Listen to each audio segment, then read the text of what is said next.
I'm joined by Florence Damilola Olatunbosun, financial research analyst. Thank you for joining me on the show, Florence. Thank you for having me. Yeah, thank you. Now, let's go straight. Now, what is financial literacy and why is it particularly important in the Nigerian context?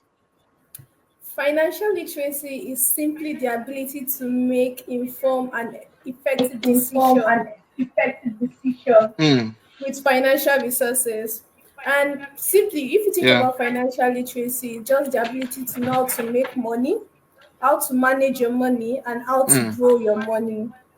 And mm, when you're trying to link it to Nigerian situation, for Nigeria to enjoy mm, growth, for Nigeria to be able to move out of poverty, economic instability, there's a need for a mm, large percentage of the population to have what is known as financial literacy because it's the mm, fundamental requirement to actually equip the members of the nation to be able The to move members of the nation. to the next level. mm. Okay, now, how does the current level of, or would I say, how does the current level of financial literacy in Nigeria, how is the current level compared to other African countries? Okay, so good news. Nigeria is doing well Yeah. when you compare them to other Okay. African countries, but I believe we can do better because when we compare it to countries like Kenya, countries like South Africa, they've actually gone way ahead Mm, of us, right? But I feel that yeah. on a general landscape, Nigeria is doing well, and we are seeing more Mm, growth in the financial literacy space in recent time. mm. Now, for those who are listening to us, we're also live on Facebook today. Today 95.1 FM. We're live on Facebook. What are those challenges or what are the main barriers that prevent widespread financial literacy among Nigerians? That's a wonderful question, Paul. I'm going to be talking about at least 4 or 5 challenges that is actually preventing the widespread of financial literacy among Nigeria. And the number one is the lack of integration with the formal education sector. So now, at least in an household, we know Mm, that at least one out of all the children in our household is going to school. But the downside to this is that every other thing is being taught in school, in the formal education sector, but mm, money, finances is not mm, being taught. So you see graduates, they leave mm, school, and most of them don't know how to manage their money, they don't know how to invest their money. So that is like a major barrier. The lack of integration of financial literacy in the formal education mm, sector. Then, apart from that, we also look at mm, the lack of trust in financial institution. mm, This is across mm. both parties cause most customers lack trust in the financial institution lack trust in their customers. So you see it's just Their like a customers, two-way yeah. street. Yeah, it's just like a two-way street, Mm, right? Then also, yeah. Mm, another thing we are seeing also that is like a barrier is the low digital literacy. A lot of people have mm, they have very low digital literacy. Most people are not willing to even do anything, especially when it comes to finance online. They will tell you, I rather mm, take my money to yeah. the bank. I don't trust anything online. You understand? So that is like a major Yes, I do. barrier. Yes, I do. So if we are going to scale, if you are going to see widespread of Mm, financial literacy, there needs to be a trust in the digital platform. There needs to be a trust. Then we need to see the widespread of literacy digital wise. Then apart from all this, then mm, a lot in recent time we realize that which is what we are doing at Money Africa, breaking financial jargons into understandable mm, languages. Before, when people talk yeah. about investing in stock market, they use big Mm. language, big jargons that most people can't relate to it. So the lack of I it's not understand. relatable. The fact that now we realize that financials are not really relatable, so that is also hindering the widespread because most people, the moment you start talking about, oh, the stock went up, there was a dip, there was a bull, there was a bear, a lot of people like, Mm, wait, I don't understand. You just lost them. So the lack of mm, relatability when it comes to financial language is also mm. hindering the widespread of financial literacy among Nigerians. Okay. Now, how can technology be leveraged? How can it be leveraged to improve financial education literacy in Nigeria? We can't improve financial education in Nigeria or financial literacy in Nigeria without leveraging on technology, right? And a Okay. good way, and because technology offers us the ability to scale. Yeah. I can speak to you one on one, but it's just a one on one conversation. But with the help of Yeah. technology, I can scale it. So we are looking at developments in voice enabled content, like, oh, we just create content online, people listen to it. Video content are hosted online, people can always go back and make reference to it. Also, even AI powered personalized, so you just enter your question, okay, what is this? I am so person, I want to invest, how do I go about it? The AI can help you and create something personalized for you. And even for children now, we are leveraging on technology to gamify financial literacy so that it will be like you're playing games. You understand? Yeah. Everybody enjoy playing Yeah, I game, do. right? So we are leveraging Yeah. on technology to create gamified platform of sharing knowledge. So fintech and technology is just like the best delivery channel to actually see an improvement in financial literacy and financial education in Nigeria. Now, can you share some examples of successful digital platforms or apps that are promoting financial literacy in Nigeria? Okay, so I would want to, like, the number one I'm going to talk about is Money Of Africa. course. Money Of course. Africa, That's what I'm Money, expecting from you. Money Africa is a platform that talks about financial literacy. I don't think, Yeah. even if you go across our social media from YouTube to IG to Twitter, we use those platforms to actually educate. And we've even taken it a step further for the children so that your children also have the ability to learn. And we have something known as Money Africa Kids that allow children to play games and also learn financial knowledge. Then, apart from that, also there's this we have an investing and saving platform known as Ladder. It's a Yeah. digital platform that allows you to also invest. And you know, the good news is that you're not just investing. Before you start investing, you can actually calculate how much you would be earning in the future. So it's like a digital platform that also educates you that, oh, if you invest this amount, this is what you're going to get in the future. So indirectly, it is also promoting financial literacy because it helps to educate you that, oh, if I put in more money or if I invest for a longer period, I'm going to be able to earn more, or my investment will be worth more.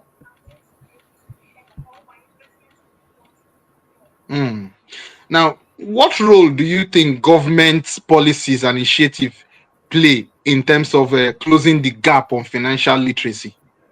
Well, I must confess to you, governments have a big role to play, right? Private organizations also have a big role to play. For Yeah. government, In what ways? I'm looking at a future whereby government can incorporate financial literacy, financial education into the curriculum of schools, right? So Yeah. if they can incorporate financial literacy into curriculum of schools, even from primary level up onto tertiary level, we are going to be able to close the financial literacy gap. And apart from introducing this financial literacy into curriculum, there should be an initiative.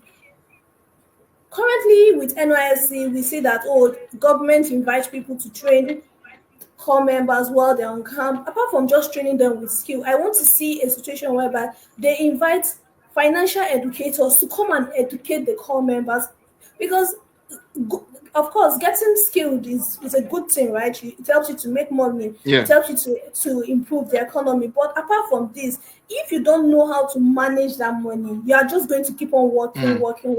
The money won't even work for itself. So apart from, I'm looking at a situation whereby governments are incorporating financial education into virtually every initiative. So you know those initiatives they set up to educate the girl child, women. I want to see whereby they are also incorporating financial education into those initiatives, because this is the only way they can actually close the financial literacy gap. Yeah. Now, how are financial institutions also contributing to financial education among their customers? Like Thank you so organizations much. like yours, like Money Africa and the Ladder, how are you people closing that and contributing to the financial education of your customers? Okay, so usually the way there's something known as a life cycle. Most time before you invest, we always educate you to let you know that, oh, these are the various investment platforms. Even before even investing, we tell you about budgeting, because you need to be able to budget before you can save.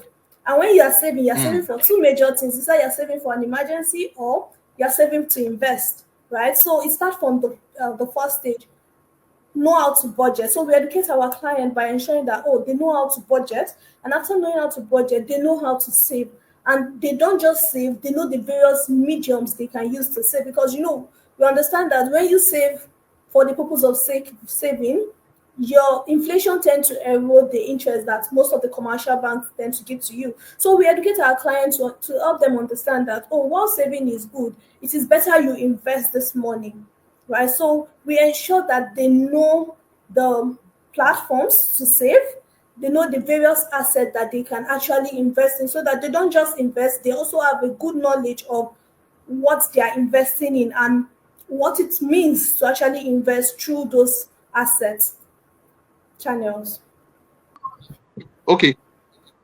What impact does financial literacy have on individuals' economic empowerment and poverty reduction? See, the truth is that financial literacy empowers people. It's like the key driver for poverty alleviation.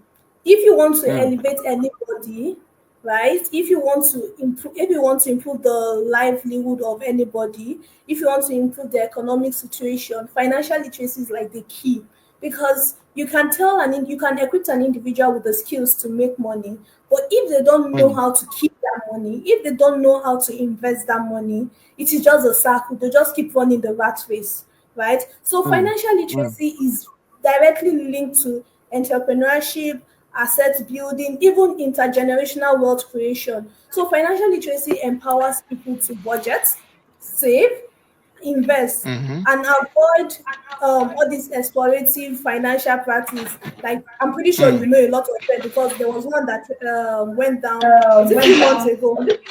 Yes. We Few heard months about it. A ago. lot of people were crying here in Port Harcourt too. Yeah, so you can imagine. So if they were financial literate, they will know that they are not supposed to invest in such platforms. So financial literacy is like a key driver for poverty alleviation in any nation. Okay. Now, in terms of schools, what role does schools and educational institutions play in fostering financial literacy among Nigerian youths? Okay. Education is foundational, right? Yeah. Education is Yeah. foundational, and we now know that even education should not even be taught alone in the four walls of schools alone, even in the home, Yeah. in every institution. So I believe that embedding financial literacy in the curricula of primary schools, even up to tertiary institution, early exposure is required. So the schools, if we can actually incorporate financial literacy in their curricula, it will really go a long way. It will expose them early, and it will even save them from making a lot of mistakes that people are making. Because most time before graduates must have worked for like 5 to 10 years before they realize that, oh, I'm just working. I don't have an emergency fund. If I lose my job today, I'm done. I don't have any form of asset. So, but if they are exposed to financial literacy as a life skill in their early age, it will help them to know what to do right and what not to do. So even when they start making Yeah. money, they know they are equipped already, so they know what to do with the money. So financial literacy will go a long way if it is being incorporated in the curricula of schools and educational institutions. Okay. How can tools like, let's say, mobile money and maybe digital banking, how can they be used as tools for financial literacy? Mm, nice question. So let me give you a practical example. Imagine you having a Yeah. digital bank, or maybe on your app, you've set a limit that, oh, I'm not supposed to spend more than 30,000 naira on flexing, maybe buying shawarma, buying junks. You know those things we pay for. So imagine after Yeah. yeah tweeted into the month, and you bought about 20 something thousand naira worth of for your flexing, and then when you're about to Yeah. spend the next 5,000 naira, you just get a notification on your bank app that, oh, you're about to exceed the budget or you're about to exceed what you budgeted for the month, imagine how you will feel. You will take a step back. You won't want to spend that money. So I feel if all this mobile app platform, banking platform can incorporate financial literacy to help their clients to know that, oh, this is where they should spend their money, or maybe they should set up an emergency fund first, or they should invest their money after they get salary, it will really go a long way. So by embedding real time financial tips in all this banking app will help to nudge and shape the behavior of their customer, and but in the long run it will become a powerful and a great habit forming tool for their clients and users. Let's look at some of those misconceptions, let's say about personal finance, particularly from Nigerian adults and youths. Some of those misconceptions that they hold about personal finance. Let's talk about that. So I have a lot to talk about, right, in terms of misconception, but I think for the purpose of time, I'm going to just restrict it to four, Yeah. right? The first is only high income earners can save and invest. I want to put it to your listeners that, see, if you Mm. cannot save when you are earning 50,000 naira, you are earning 100,000 naira, you are earning 150, even when you are earning 1 million or anything higher than that, you won't still be able to save. So you know that misconception that, oh, only high income earners can save, only high income earners can invest. That is a total Yeah. misconception. No matter how much you are earning, you just need to incorporate it. Even if Mm. it is 5%, 10%, just try as much as possible to save. You don't necessarily need to wait until you have the big money before you actually start to save or invest. Another thing I'm also going to say is that is like a big misconception, is especially among the low income earners and the mid income earners, is credit is bad. Taking up debt is bad. I want to say that taking credit itself is not bad, right? It is when you now take a bad credit that it becomes bad. So let me explain. Imagine you are a graduate student and you feel that, oh, I want to go for my masters, and you know that, oh, if I go for my masters it will improve my ability to earn more. In that case, Mm. you could get a student loan, because you know when you get a student loan you use it to pay for your school fees, and the moment you're out of school you can use that, Yeah. you will get a good job, Mm. and you can then pay back. But especially whereby you take money to say, oh, you take Mm. credit to fund the lifestyle, maybe to go and buy wig, buy a shabby, Mm. that is bad, because the Yeah. question is, how will that spending be able to pay back the loan you are taking? So The loan. Yeah. Yeah. taking credit in itself is not bad, but it's actually Mm. what you use it for Mm. that will determine whether it is bad or not. Mm. And then this one is Mm. like the most popular one, budgeting. A Yeah. lot of people feel that budgeting limits their freedom, but budgeting limits Yeah. their lifestyle. This is a big lie. Mm. Budgeting does not Mm. limit your freedom. Budgeting Mm. is like wings that allows you to fly. Because if you know Mm. that you've budgeted for, I tell people that for someone like me, I budget for my flexing, I budget for my lifestyle, Yeah. right? I budget for my Yeah. traveling because I enjoy that. Okay, I Yeah. enjoy traveling. I enjoy maybe going out, visiting fine places. I budget for it, and it allows me to live Mm. my life because I know that I have that budgeted already. So budgeting, I want to Mm. say this, right? Budgeting does not limit your freedom. Rather, budgeting is like a tool that allows you to fly. Mm. Then the Okay. lastly is that, Yeah. okay, sorry. Okay, lastly is No, go ahead. that Go ahead. Your last question. yeah. So lastly is that financial literacy should be taught to maybe male child because they are the provider. This is a Yeah. big misconception because Yeah. we've seen research have shown that when women handle money, they handle it better. So I'm not here to defend women. I'm not here to be a feminist. But what I'm trying to say is that, see, irrespective of your gender, everybody should be taught financial literacy. Everybody should be taught Mm. how to handle money. Mm. Now, my final question to you, if you can just do this within the next 2-3 minutes, that'll be fantastic. Now, what are your predictions for the future of financial literacy in Nigeria, and what steps should be prioritized to ensure continuous growth? Okay. So I really feel that the general economy, everybody is currently adopting financial literacy. We see widespread of financial literacy, even among the youth, even among the everybody wants to learn how to handle their money well. Now, most people before they make money Yeah. decision, they are willing to pay somebody to advise them. So we can see a widespread and upward trend in that regard. And I feel for us to see this continuous growth, financial literacy should be incorporated with curriculum so that even from the early age, people learn more about financial literacy. And also, I'm looking at a situation whereby the public and the private come together and support initiatives, support all these platforms so that we can see growth. And then, lastly, financial literacy should not be taught with English alone.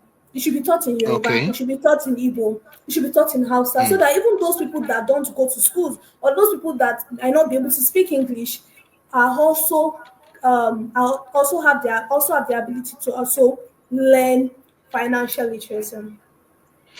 Florence Damilola Olatunbosun, financial research analyst, of course, with Money Africa. Thank you for joining me on the show. Thank you so much for having me.